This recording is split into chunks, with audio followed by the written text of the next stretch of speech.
إنا لله وإنا إليه راجعون. إنا لله وإنا إليه راجعون.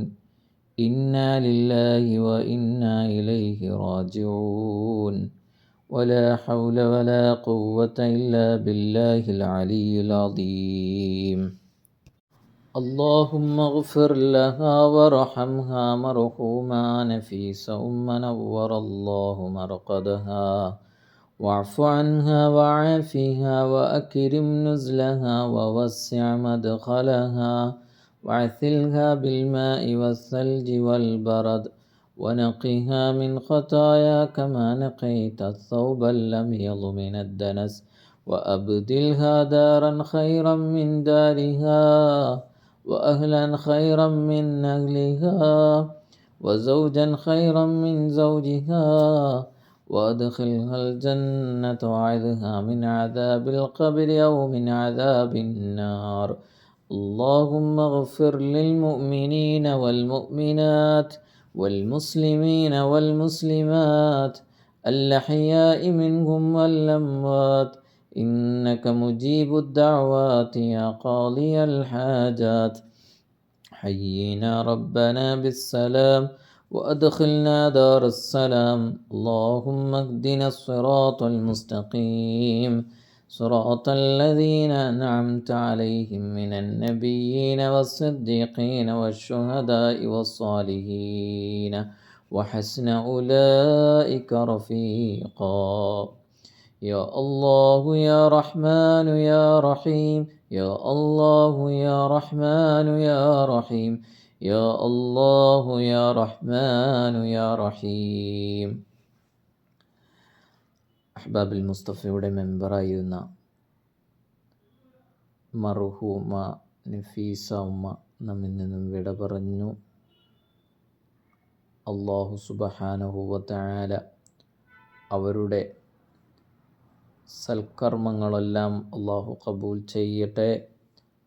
അവരുടെ ബർസഖിയായ ജീവിതം, ഖബർ ജീവിതം ഹബീബുൽ വറ മുഹമ്മദുർ റസൂലുള്ളാഹി സ്വല്ലല്ലാഹു അലൈഹി വസല്ലമ തങ്ങളുടെ തിരുനോട്ടത്തിലും അവിടുത്തെ പ്രകാശത്തിലുമാക്കി അവർ അഹ്ബാബുൽ മുസ്തഫയിൽ വന്നതു മുതൽ ഓരോ ദിവസവും ചൊല്ലിയ സ്വലാത്തുകളെല്ലാം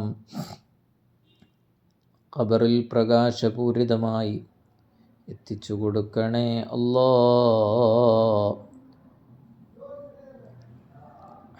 അഹ്ബാബുൽ മുസ്തഫയുടെ നിറസാന്നിധ്യം ആയിഷ ഉമ്മയുടെ ഭർത്താവിൻ്റെ സഹോദരിയാണ്. അല്ലാഹുവേ, അഹ്ബാബുൽ മുസ്തഫയുടെ മെമ്പറായി സേവനമനുഷ്ഠിച്ച് ഖിദ്മകൾ ചെയ്ത് സ്വലാത്തുകൾ ചൊല്ലി ഒരുപാട് നന്മകൾ ചെയ്ത് അൽഹംദുലില്ലാഹ് ദുനിയാവിൽ എത്ര വേദനകൾ സഹിച്ചാലും അതൊരു വേദനയുമല്ല, അതിനേക്കാളും കഠോരമായ വേദനകളാണ്. ആ വേദനകളിൽ നിന്നെല്ലാം ഞങ്ങൾ ചൊല്ലിയ സ്വലാത്ത് പരിഹാരമാക്കണേ അല്ലാ. അല്ലാഹുവേ, ആ ഉമ്മയുടെ ഖബർ ജീവിതം സന്തോഷമാക്കണേ അല്ലാ. ആ ഉമ്മയുടെ അഹ്ലുകാർ പലരും ഇന്ന് ഖബറിലാണ്. അല്ലാഹുവേ, അവർക്കെല്ലാം ഖൈറും ബറക്കത്തും നൽകണേ അല്ലാ. കുടുംബത്തിന് സമാധാനം നൽകണം റഹ്മാനെ. പടച്ചവനെ, എത്ര വയോവൃദ്ധരാണെങ്കിലും അല്ലാഹുവേ, കൂടപ്പിറപ്പുകൾക്കും കൂടെയുള്ളവർക്കും ഒരുപാട് അനുഭവങ്ങളുണ്ട്, ഒരുപാട് കഥകൾ പറയാനുണ്ട്. പരിഗണിച്ചതും സ്നേഹിച്ചതും സഹായിച്ചതും പ്രതിസന്ധി ഘട്ടത്തിൽ കൈപിടിക്കാനും തളർന്നിരിക്കുന്ന സമയത്ത് സാന്ത്വനപ്പെടുത്താനും അല്ലാഹുവേ, ഞങ്ങൾക്ക് മറക്കാൻ കഴിയാത്ത പലരും ഞങ്ങളോടൊപ്പമുണ്ട്. അവർ ഇവിടെ പറഞ്ഞാൽ ഞങ്ങൾക്ക് സഹിക്കില്ല. അല്ലാഹുവേ, ആ നഫീസ ഉമ്മയെ ഒന്ന് ഏറ്റെടുക്കണം റഹ്മാനെ. അല്ലാഹുവേ, ഞങ്ങൾ ചൊല്ലാൻ പോകുന്നതും ചൊല്ലിയതുമെല്ലാം ആ ഉമ്മയുടെ ഖബറിടത്തിലെത്തിച്ചു കൊടുക്കണേ അല്ലാ. അല്ലാഹുവേ, നീ ഖബൂൽ ചെയ്യണം റഹ്മാനെ.